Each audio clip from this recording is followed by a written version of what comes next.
As I navigate a world seemingly full of uncertainty for our futures and technocratically driven democratic backsliding, my choices of media consumption have begun to reflect my own doubts about our society and desires to better understand it.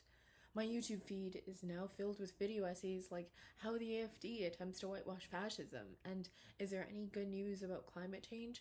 And at the top of my reading log are books like Orwell's 1984, Huxley's Brave New World, and Suzanne Collins' latest Hunger Games book, Sunrise on the Reaping.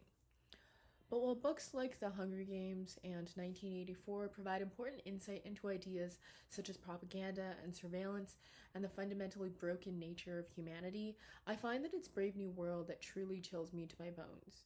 While other authors may frighten me with their warnings about the possible and perhaps inevitable downfall of our democracy, Huxley seems to almost foretell it. After all, what better way for an authoritarian regime to rise than behind a front of pioneering progress? It's almost eerie how much it seems our society today echoes the beginnings of a real life world state. Huxley writes of a world in which Henry Ford is God and consumerism is king. Gone are our modern expectations of moderation and chastity, instead replaced by pleasure for the sake of pleasure and standard issue happiness drugs. We follow Bernard Marx, a man with an unusual amount of disdain for these social norms by which he is surrounded. He is constantly critiquing the system to anyone who would deign to listen, as he did to Leaning and Crown on their plane ride back across the channel, and engaging in quiet rebellion against it, choosing to spend time alone despite the scorn he consequently incurs from those around him. His response to these expectations seems warranted.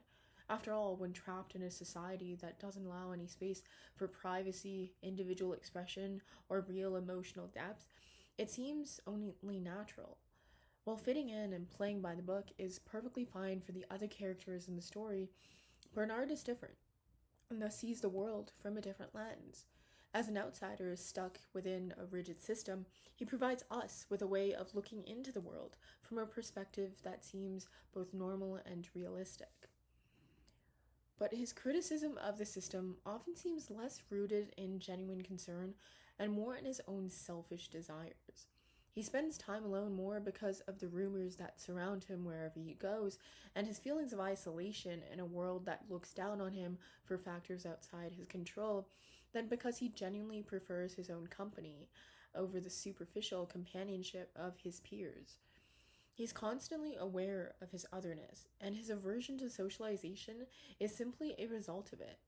His contempt of the society's sexual norms, too, which he expresses when Henry and the assistant predestinator discuss Lenina's pneumatic nature, grumbling that they view her as no more than meat, seems to be mostly due to his own inability to attract women.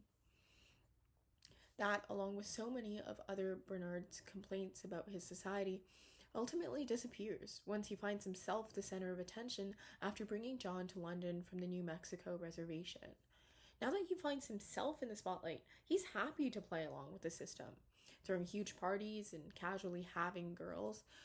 While he still speaks up against it, he doesn't seem so concerned nor upset, continuing mostly because the act of doing so, quote, heightened his sense of importance, made him feel larger. It makes his rebellion, which should usually be significant due both to its singularity and to the focus we're given on it, seem pointless. Worse, when he's confronted by Mustafa Mond along with John and Helmholtz, Bernard completely abandons his supposed values, instead pleading for mercy, denying involvement, and pinning the blame solely on his companions. Rather than sticking to his convictions, he chooses self-preservation, further highlighting his simple desire to belong to a community and little more. He isn't your typical hero. He is neither brave nor righteous and repeatedly chooses selfish desires over principle. It's a characterization that's especially notable in a dystopia, in a genre that seeks to critique the world, the society, and the governments that run them. Bernard is unable to provide a real example of how the audience is supposed to feel in the way other novels typically do. While main characters are usually there to guide us, to lead us in our beliefs, and to help us understand the system's imperfections and how to rebel against them, Huxley instead chooses to tell the story from the lens of a deeply flawed character in a way that is as compelling as it is unusual. Bernard's character reflects real people living in real worlds. Most of us aren't perfect, nor brave, nor righteous. We tend to care more about ourselves than our core values. We can tout them all we want, but when they risk threatening our survival, we choose 9 times out of 10 to throw them away and simply conform. This desire to be part of a whole is even more dangerous in our world of social media and constant connectivity. It leads to phenomena like the alt-right pipeline, a process by which socially isolated and disillusioned people are dragged into far-right spaces, lured in by a promise of belonging. It's an effect that's especially pronounced in young men who feel alienated and insecure in a society that doesn't give them space for free expression. They turn to online spaces like podcasts and Reddit, searching for answers and for a sense of community, and are then fed extreme ideologies disguised as self-help. It offers them an outlet for their anger in the form of misogyny and a scapegoat in the form of the woke mind virus. Just like in Bernard's case, good intentions can so quickly be corrupted by a desperation to just belong, time and time again. Huxley begins Brave New World not with an introduction of our main cast, but by setting the stage for the world within which the story is set. He starts at the very beginning, at a hatchery and conditioning center. In this world, infants are fertilized in a lab, with many in genetically identical batches known as Bokanovsky groups. They're artificially designed based on their desired caste and conditioned from birth to love, hate, and do certain things. Huxley's world divides the population into 5 castes: alphas, betas, gammas, deltas, and epsilons. Alphas are engineered to be tall, conventionally attractive, and intelligent, designed to perform intellectual tasks like increasing the center's efficiency or developing effective propaganda techniques, while epsilons are short, stout, and barely capable of multi-syllable speech. Brave New World castes reflect the class system in many of our own societies, historically and in our current day. It closely resembles the caste system in India and other Hindu countries, where the population was divided into Brahmins, Kshatriyas, Vaishyas, Shudras, and Dalits, or untouchables. Like the alpha to epsilon system, it creates a rigid hierarchy in which people are assigned their position in society at birth, guiding their personal and professional pursuits. The system subjects those of lower standing to caste-based discrimination. The Dalits, for example, who are considered not to be part of any class at all, are seen as unclean by the members of the upper castes, who refuse to interact with or even go near them, forcing them into segregated slums and often excluding them from aid during wars and natural disasters. Similar structures are also seen elsewhere in the world: Japan's Edo period, Europe's feudal system, and many, many more. The key difference that separates the novel's world from the historical systems upon which it seems to be based is the willingness by which its citizens are subjected to it. While revolt was present, even if uncommon, in these real-world societies, it seems that here it barely, if at all, happens. Our only example of real rebellion is seemingly rooted in Bernard's misprogramming, John's total lack of conditioning, and Helmholtz's repeated exposure to their unorthodox ideas. The conditioning present in the world is a reflection of reality, in which people are often kept controlled by religious ideology, but it takes it another step farther. When people are made to be pleased with their lot in life and unaware of anything different, they stay in line. This is how the world state keeps its people in check, by assigning them to rigid castes and making them love the comfort it places on their lives. When the indoctrination starts at birth and becomes second nature, they don't even think to question it. In fact, they're unable to question it. That's how deep the condition goes. We see it in Linda, for instance. Even though she finds herself living in a different world, she refuses to adapt. She's unable to change the fundamental traits, nature, and values that were programmed into her, because that's the way the system was designed to work. Even when it fails her, she's still attached to it. It's all she's ever known. Born into a laboratory, conditioned in a sterile center, sent out to the world with the information she's been carefully fed, and with some drugs to keep her in line when she's upset. What makes Brave New World such a terrifying story is the way by which those with power and privilege seek to justify the corrupt autocratic system, progress, scientific and social progress of a sort our society could not even dream of having. It's a simple argument, really. We see Henry say that everybody's happy now when talking about the caste system, and Lenina responding to Bernard's comments about the lack of usual comforts at the Savage Reservation with, "Progress is lovely, isn't it?" It is a rhetoric that is all too familiar. We as a society are edging ever closer to a world like this brave new one. It's incredible how much we're willing to give up for the sake of progress. And that's what makes progress just as dangerous as it is good. On the surface, creations like the internet make our lives easier, happier, better. It allows for all the information in the world to be accessible at the touch of our fingertips, for people to stay connected with one another no matter where they are in the world. It's brought comfort and convenience like no other technological breakthrough has arguably ever done.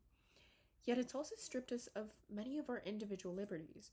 Our data is now being tracked by corporations who sell it at a profit and use it to make the algorithms that trap us more and more effective. It's taken against our will and used against our better interests. Cybercrime is rampant and nothing is private. And as part of one of the first generations that has grown up with the internet, I'm quite conscious of this lack of privacy. Every time I write or post something online, like this video, I know that I'm not getting that back. I'm exposing myself, my thoughts, my secrets for the entire world to see. And the worst part of it is that I don't really care anymore. I'm so desensitized to all that I barely react to a data breach, barely hesitate before I give suspicious looking websites demographic information about myself. That is perhaps the most dangerous side of progress. Even when we know what it costs, we don't tend to care all that much. Just like Henry and Lenina, the technology we have and the comfort we gain from it is enough that we're willing to sacrifice our privacy for it. And after a while, stop even considering the consequences. We're too complacent, and Brave New World calls us out for it. The worst part about all this is how long it takes me to question it. I, as so many do, like to believe myself more capable of critical thinking than it seems is the norm in a day and age plagued by subtle propaganda and constant misinformation. Yet as I read, I'm at times nodding along in agreement with the state's ideologies. My own ideas and worldviews seem to be echoed in those of the world state and of its people. Despite the clear fundamental flaws of the system, I find myself questioning how bad it would really be. Perhaps those flaws can be overlooked for the sake of the greater good. Perhaps the benefits of such a system do outweigh its costs. It's the most truly utopia-like world of any dystopia I've ever encountered. Rather than flashing the usually obvious red flags, Brave New World works best in its subtlety. It ensnares us with the promise of progress, offering a perfect world of comfort, order, and pleasure. Sure, we must relinquish some of our personal freedoms, our autonomy, the depth of our emotion, our mild assent, but in a system where we would, in Henry's words, all be happy and have no need to worry about such things, why not? But then we must pause and consider. The happiness that Brave New World citizens experience isn't the sort of happiness that we know and long for. Rather, it's a bland, engineered feeling that you could barely consider emotion. One cannot know true happiness without knowing sadness. One cannot know pleasure without knowing suffering. And by erasing everything except for this so-called happiness and pleasure, sadness, pain, anger, nostalgia, and every little thing in between, we lose what it means to be human. It's to experience life at its fullest, to navigate our way through these inexplicable sentiments, and to have a deeply emotional understanding of the world. In this world, they're stripped away piece by piece. First, they take away our art and our history. Then they take away our grief and our pain. And finally, they take away our humanity. In a world like this, we would become little more than simple slaves to the system. But perhaps we can appreciate the system's benefits and learn from them in our own societies, while simultaneously acknowledging its massive flaws. We'll never find a truly perfect solution, but we can learn from stories like Brave New World. We can recognize how comfort and convenience can be weaponized in order to urge dissent. We can notice how this illusion of happiness can be created to hide injustice. We can speak up, even when silence is the norm, ask questions, even in spaces where they're discouraged, and have hope, even when it all feels hopeless. Because understanding Huxley's subtle warnings present in our society today is the first step towards dismantling the systems that allow them to exist. While Brave New World doesn't give us a guide on how to fight, it does offer us a mirror in which we can reflect upon what could go wrong as we move forward, and what is already going on in our world and in our own behaviors. It reminds us of the importance of critical thinking, emotional depth, and the preservation of what it means to be truly human. If we can hold on to these things, then we might just end up all right. Hope is good, folks.